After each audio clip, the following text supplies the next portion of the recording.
ಆರ್ದ್ರಾಂ ಪುಷ್ಕರಿಣೀಂ ಪುಷ್ಟಿಂ ಪಿಂಗಲಾಂ ಪದ್ಮಮಾಲಿನೀಂ ಚಂದ್ರಾಂ ಹಿರಣ್ಮಯೀಂ ಲಕ್ಷ್ಮೀಂ ಜಾತವೇದೋ ಮಹಾವಹ. ಆನೆ ಸೊಂಡಿಲ ಸೇವೆ ಕೊಂಡವಳು ಕರುಣಾಳು ನಸುಗೆಂಪು ತುಂಬುಮೈ ತಾವರೆಯ ಹಾರ ಚಂದ್ರನಲ್ಲಿ ನೆಲೆಸಿಹಳು ಸುಖದ ಸುಗ್ಗಿಯ ಲಕುಮಿ ಜಾತವೇದನೆ ತಾರ ನನಗವಳ ಹರಕೆ.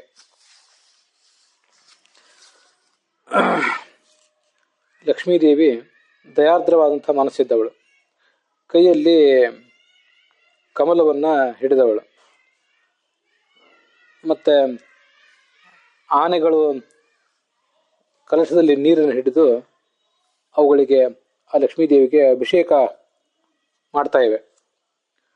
ಭಕ್ತರಿಗೆ ಬೇಕಾದಂಥ ಭಾಗ್ಯವನ್ನೆಲ್ಲ ಕೊಡುವಂಥವಳು, ಎಲ್ಲ ಥರದ ಸಮೃದ್ಧಿಯ ಸೆಲೆ, ಭಗವಂತನಂತೆ ತಾನೂ ಕೂಡ ಪೂರ್ಣವಾದ ವ್ಯಕ್ತಿತ್ವ ಇದ್ದವಳು.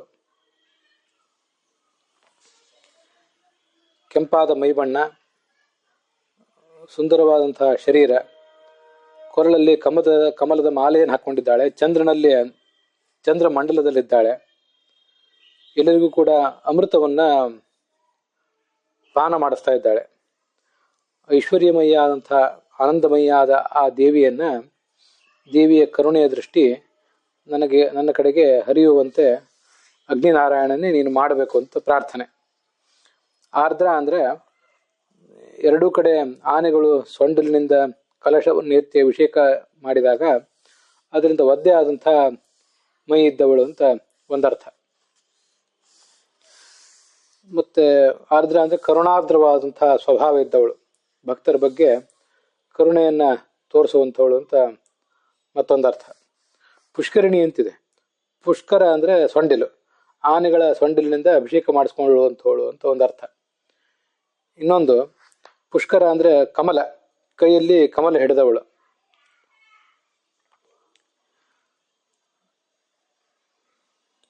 ಹೀಗೆ ಎರಡು ಅರ್ಥದಲ್ಲಿಯೂ ಅವಳು ಪುಷ್ಕರಿಣಿ.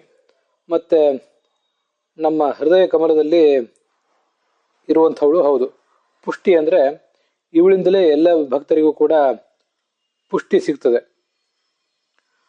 ದೈಹಿಕವಾದ ಪುಷ್ಟಿ ಮತ್ತು ಜ್ಞಾನದ ಪುಷ್ಟಿ, ಹೀಗೆ ಎಲ್ಲವೂ ಕೂಡ ಭಕ್ತರಿಗೆ ಸಿಗೋದು ಇವಳಿಂದಲೇ.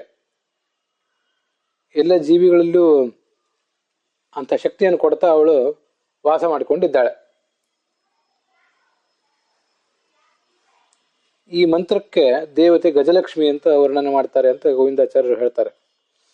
ಈಗ ಸಾಮಾನ್ಯವಾಗಿ ನಾವು ನೋಡುವಂಥ ಪಾಠ ಸ್ವಲ್ಪ ವ್ಯತ್ಯಸ್ತವಾಗೇ ಇದೆ. ಆರ್ದ್ರಾಂ ಪುಷ್ಕರಿಣೀಂ ಪುಷ್ಟಿಂ ಸುವರ್ಣಾಂ ಹೇಮಮಾಲಿನೀಂ ಸೂರ್ಯಾಂ ಹಿರಣ್ಮಯೀಂ ಲಕ್ಷ್ಮೀಂ ಜಾತವೇದೋ ಮಹಾವಹ ಅಂತ ಇದ್ರ ಪಾಠ ಕಂಡು ಬರ್ತದೆ. ನಾವು ಕೂಡ ಸಣ್ಣವರಾಗಿದ್ದಾಗ ಈ ಮಂತ್ರದ ಸ್ವರೂಪವನ್ನು ಹೀಗೆ ಹೇಳ್ತಾ ಇದ್ವಿ ಅಂತ ನನಗೆ ನೆನಪು.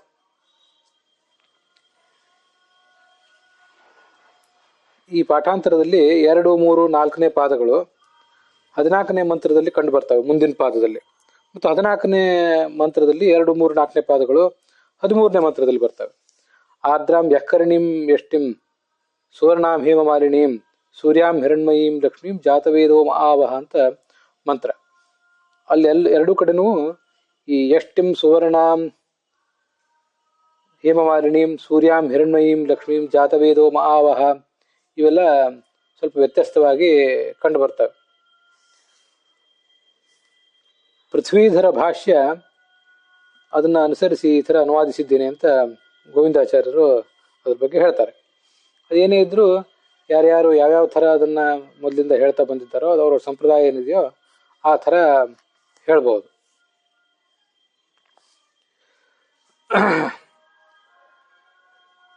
ಅಲ್ಲಿ ಮಮಕಾರ ಮತ್ತು ಮದ ಅಂತ 2 ಆನೆಗಳಂತೆ. ಮಮಕಾರೋ ಮದಶ್ಚೇತಿ ವರ್ತೇತೆ ಪಾರ್ಶ್ವಯೋರ್ದ್ವಯೋಹೋ ದೇವತೆ ಗಜರೂಪಿಣ್ಯವು. ಆನೆ ರೂಪದ 2 ದೇವತೆಗಳು. ಶ್ರೀದೇವಿ ಅಭಿಷಿಂಚತಃ, ಲಕ್ಷ್ಮೀದೇವಿಗೆ ಅವು ಅಭಿಷೇಕ ಮಾಡ್ತಾ ಇವೆ. ತಯೋ ಶುಂಡಾಗ್ರಯೋರ್ಭಾತಃ ಆಶಾಪ್ರೀತ್ಯಾಹ್ವಯಾವುಭೌ ಸುವರ್ಣ ಕಲಶವು. ಆ 2 ಆನೆಗಳ ಸೊಂಡಿಲುಗಳಲ್ಲಿ ಆಸೆ ಮತ್ತು ಪ್ರೀತಿ ಅನ್ನುವಂಥ 2 ಕಲಶಗಳು.